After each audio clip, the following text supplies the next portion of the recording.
सभी को मेरा नमस्कार। आज है 23 मई। तो आज के वीडियो का टॉपिक है daily current affairs. Daily current affairs के पार्ट कौन सा? पार्ट है 168। डेली करंट अफेयर में सबसे पहले हम दिवस से क्वेश्चन स्टार्ट करते हैं, क्योंकि दिवस से क्वेश्चन कई आने लगे हैं। आज की क्लासेस बहुत ही महत्वपूर्ण है इसमें, क्योंकि हमने इसमें कई चीजें ऐड करी हैं, जैसे कि नदियाँ, देश हैं उसकी नदियाँ भी हमने इसमें ऐड कर दी है, राज्य हैं उसकी नदियाँ भी हमने ऐड कर दी हैं। तो चलिए स्टार्ट करते हैं डेली करंट अफेयर्स। तो पहला क्वेश्चन, हाल ही में कछुआ दिवस कब मनाया गया? 23 मई। तो आज ही है 23 मई, तो आज ही के दिन कछुआ दिवस मनाया जाता है। जैसे आप देखते हो कछुआ देखते होंगे तो पता होना चाहिए कछुआ दिवस कब मनाया जाता है। तो कछुआ दिवस कब मनाया जाता है? 23 मई। 23 मई को हर साल कछुआ दिवस मनाया जाता है। तो डेट याद रखिएगा, 23 मई कछुआ दिवस। नेक्स्ट है, हाल ही में भारत से कम दूरी की बैसाल्टिक मिसाइल अग्नि-1 का सफल परीक्षण कहाँ किया गया? ये क्वेश्चन बनना है आपका, मिसाइलों से क्वेश्चन बनना है, परीक्षण से क्वेश्चन बनना है कि अगर परीक्षण से क्वेश्चन पूछा जाएगा तो कहाँ किस लेवल का क्वेश्चन पूछा जाएगा। तो क्वेश्चन हमसे पूछ रहा है कि कम दूरी की बैसाल्टिक मिसाइल की बात हो रही है, अग्नि-1 नाम याद रखिए, अग्नि-1 कभी नाम पूछ लेता है। सफल परीक्षण कहाँ किया गया? ये उड़ीसा में किया गया। अच्छा, उड़ीसा में किया गया। हम उड़ीसा से बात करते हैं। उड़ीसा की देखिए कैपिटल क्या है? भुवनेश्वर। क्या है? भुवनेश्वर। आपको हम कई बार बता चुके कि 1 अप्रैल को उड़ीसा दिवस या उत्कल दिवस मनाया जाता है। तो याद रखिए 1 अप्रैल उड़ीसा दिवस और उत्कल दिवस। दूसरा सबसे महत्वपूर्ण है, जो उड़ीसा का पारादीप पोर्ट है उसको सबसे स्वच्छ पोर्ट चुना गया है। क्वेश्चन देखिए कैसे बनेगा, किस उड़ीसा के किस पोर्ट को सबसे स्वच्छ पोर्ट चुना गया है? तो पारादीप पोर्ट को, पारादीप पोर्ट को सबसे स्वच्छ पोर्ट चुना गया है। ठीक है, फिर से रिवाइज करते हैं उड़ीसा के बारे में। कैपिटल भुवनेश्वर, 1 अप्रैल उड़ीसा दिवस या उत्कल दिवस, पारादीप पोर्ट सबसे स्वच्छ पोर्ट चुना गया है। नेक्स्ट है, भारत और किस देश ने वर्ष 2027 को कल्चर और टूरिज्म साल घोषित किया? मतलब अपने देश भारत और किस देश ने वर्ष 2026 को 27 को वर्ष 2027 को टूरिज्म और कल्चर वर्ष घोषित किया? फिर से क्वेश्चन ले लीजिए, भारत और किस देश ने वर्ष 2027 को टूरिज्म व कल्चर वर्ष घोषित किया? तो अपने देश के प्रधानमंत्री कहाँ गए थे? इटली। तो इटली के साथ, तो भारत और इटली ने मिलकर वर्ष 2027 को टूरिज्म व कल्चर वर्ष घोषित किया है। क्वेश्चन फिर समझ लीजिए, भारत और किस देश ने वर्ष 2027 को टूरिज्म व कल्चर देश मतलब मिलकर जो वर्ष घोषित किया? तो इटली ने। अब हम इटली की बात करते हैं। इटली की कैपिटल क्या? रोम। करेंसी का यूरो। पीएम है जॉर्जिया मेलोनी। आपको याद होना चाहिए जॉर्जिया मेलोनी, जो गिफ्ट करी थी पीएम मोदी जी ने, जॉर्जिया मेलोनी की। अब आपको चित्र के माध्यम से याद आ जाएगा पीएम के बारे में। तो पीएम कौन है? Giorgia Meloni. तो मेलोनी गिफ्ट की थी पीएम मोदी जी ने। अब क्वेश्चन महत्वपूर्ण है इसलिए दोबारा रिपीट कर देते हैं कि भारत और किस देश ने वर्ष 2027 को टूरिज्म व कल्चर वर्ष घोषित किया? तो इटली ने। इटली ने वर्ष 2027 को टूरिज्म व कल्चर वर्ष 2027 घोषित किया। नेक्स्ट है, हाल ही में डॉक्टर अजय कुमार को किस देश का भारत का उच्चायुक्त नियुक्त किया गया? मतलब जो डॉक्टर अजय कुमार हैं उनको किस देश का भारत का उच्चायुक्त नियुक्त किया गया है? तो आप पढ़ते हो कभी उच्चायुक्त और एम्बेसडर पढ़ते होंगे। तो उच्चायुक्त और एम्बेसडर दोनों अलग अलग होते हैं, लेकिन इनका काम क्या होता है? एक ही होता है। तो क्वेश्चन पूछ रहा है कि भारत के उच्चायुक्त ये किस देश के बने हैं? तो समझते किस देश के बने? ये बने हैं आपके युगांडा के। अच्छा, युगांडा की बात करें तो कैपिटल है कंपाला या कपला, और करेंसी का युगांडियन शिलिंग या शिलिंग याद भूल जाए तो खाली सिंह याद रखिएगा। अब देखिए इसमें हमने ऐड कर लो, हम बता दें ऐड करा, अब उसमें नदियां ऐड करी जो सबसे महत्वपूर्ण है।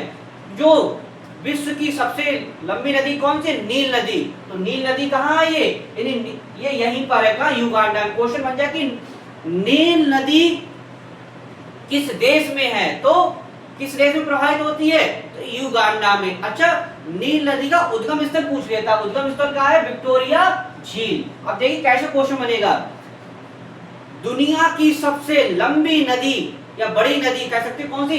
दुनिया की सबसे लंबी नदी, यानी दुनिया की सबसे लंबी नदी कौन सी है? नील नदी का उद्गम स्थल कहाँ है? तो उद्गम स्थल कहाँ है आपका? विक्टोरिया झील। याद रखिएगा, दुनिया की सबसे लंबी नदी का उद्गम स्थल कहाँ है? विक्टोरिया झील। और कौन सी नदी है? नील नदी।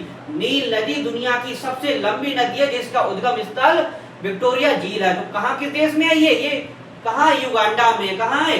युगांडा में। इतना आपको पता होना चाहिए। अब इसमें नदियों से भी क्वेश्चन बन रहे हैं। नेक्स्ट है, हाल ही में एनसीडीएक्स ने भारत का पहला एक्सचेंज टूरेड मौसम डेरिवेटिव कहाँ लॉन्च किया? तो मुंबई में। कहाँ लॉन्च किया है? मुंबई में। नेक्स्ट है, हाल ही में कौन भारत का तीसरा सबसे बड़ा तेल सप्लायर बना? भारत का तीसरा सबसे बड़ा तेल सप्लायर बना है। तो कौन सा देश बना भारत तीसरा? तो वेनेजुएला। वेनेजुएला भारत का तीसरा, थर्ड सबसे बड़ा तेल सप्लायर बना है। अब वेनेजुएला के बारे में पढ़ेंगे। कैपिटल क्या है? काराकस। करेंसी क्या है? वेनेजुएला बोलीवार। अब इसमें हमने देखिए नदियां ऐड करी हैं। जो महत्वपूर्ण नदी वही ऐड करी जो परीक्षा दृष्टि से आ सकती है। देखिए नदियां ऐड करी, जैसे कि ओरिनोका नदी कहाँ है? ये आपकी वेनेजुएला में ही है। ओरिनोका नदी ये दक्षिण अमेरिका की तीसरी सबसे बड़ी नदी है। क्वेश्चन पूछेगा कि दक्षिण अमेरिका की सबसे तीसरी बड़ी नदी कौन है? ओरिनिका, यानी कि ओरिनोका दक्षिण अमेरिका की सबसे तीसरी बड़ी नदी है। दक्षिण अमेरिका की तीसरी, क्वेश्चन कैसे बनेगा? दक्षिण अमेरिका की तीसरी सबसे बड़ी नदी कौन सी है? ओरिनोका। ओरिनोका दक्षिण अमेरिका की सबसे तीसरी बड़ी नदी है। तो तीसरी दक्षिण अमेरिका सबसे बड़ी नदी कौन सी होगी? ओरिनिका। अब इसके बारे में और समझ लेते हैं। ये गिरती कहाँ है? ये गिरती कहाँ, मतलब गिरती कहाँ? ये गिरती आपकी अटलांटिक महासागर में। मतलब इसका डाउनफॉल, मतलब ये गिरती कहाँ से? तो ये गिरती कहाँ जाकर? अटलांटिक महासागर। जो दक्षिण अमेरिका की तीसरी सबसे बड़ी नदी है ओरिनोका, वो कहाँ गिरती जाके? अटलांटिक महासागर में। अटलांटिक महासागर में यह गिरती जाकर है। अच्छा, इसका कितना भाग प्रवाहित होता है? 4/3 हिस्सा इस देश में इसका प्रवाहित होता है। ये हो गया नदियां। तो इतना आपको वेनेजुएला के बारे में पता होना चाहिए। नेक्स्ट है, कौन सा देश बांग्लादेश का दूसरा सबसे बड़ा व्यापारिक भागीदार बना? तो अपना देश भारत। दूसरा वक्त याद रखिए, दूसरा भागीदार देश बना, व्यापारिक दूसरा भागीदार देश बना है कौन? अपना देश भारत। पहले नंबर पे कौन है? पहले नंबर पे चाइना। याद रखिए पहले नंबर पे चाइना, उसके बाद अपना देश भारत आ रहा है।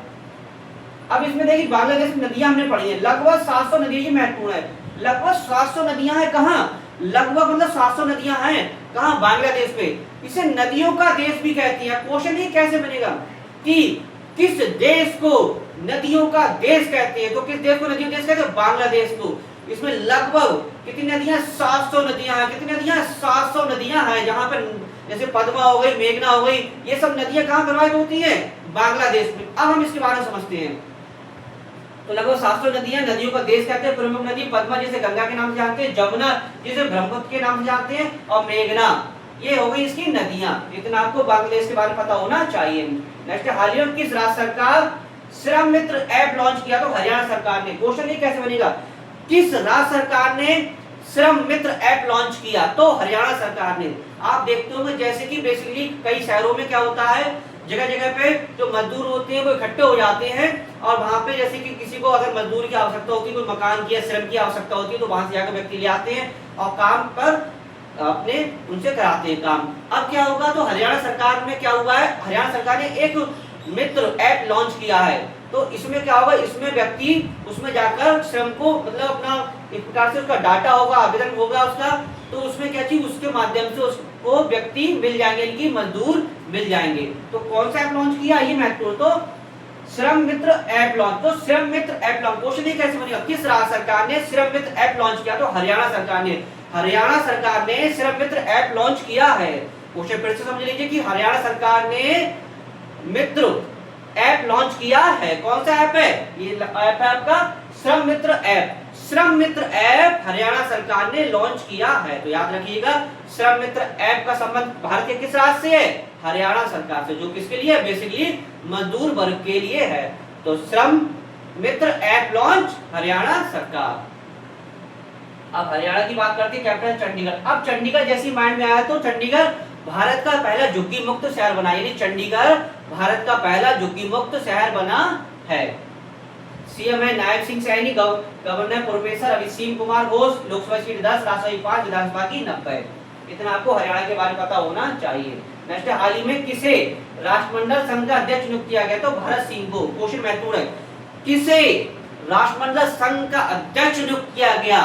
तो भगत सिंह को, यानी भगत सिंह को राष्ट्रमंडल संघ का अध्यक्ष चुना गया है। क्वेश्चन फिर समझ लीजिए कि हाल ही में किसे राष्ट्रमंडल संघ का अध्यक्ष चुना गया है, तो भगत सिंह को राष्ट्रमंडल संघ का अध्यक्ष नियुक्त किया गया है या चुना गया है।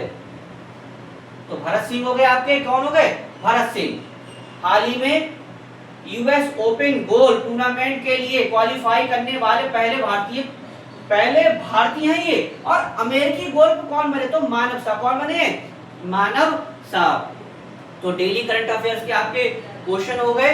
साथ में एक आपके लिए बहुत अच्छी खबर है कि पुलिस का एग्जाम अगले मंथ होने वाला है। तो हमने पुलिस एग्जाम से रिलेटेड जो जो चीजें महत्वपूर्ण टॉपिक होंगे और बहुत ही शॉर्ट नोट के माध्यम से आपको डेली समझाए जाएंगे, डेली बताए जाएंगे, तो उसे भी आप देख सकते हैं। आपको उसमें डेली आवश्यक ही रूप से कुछ ना कुछ लाभ जरूर होगा। तो आशा करता हूँ वीडियो आपको अच्छा लगा और वीडियो को अधिक से अधिक लाइक कीजिएगा, शेयर कीजिएगा, कमेंट कीजिएगा। इसके वीडियो समाप्त करते हैं, नेक्स्ट टॉपिक के साथ मिलेंगे। धन्यवाद।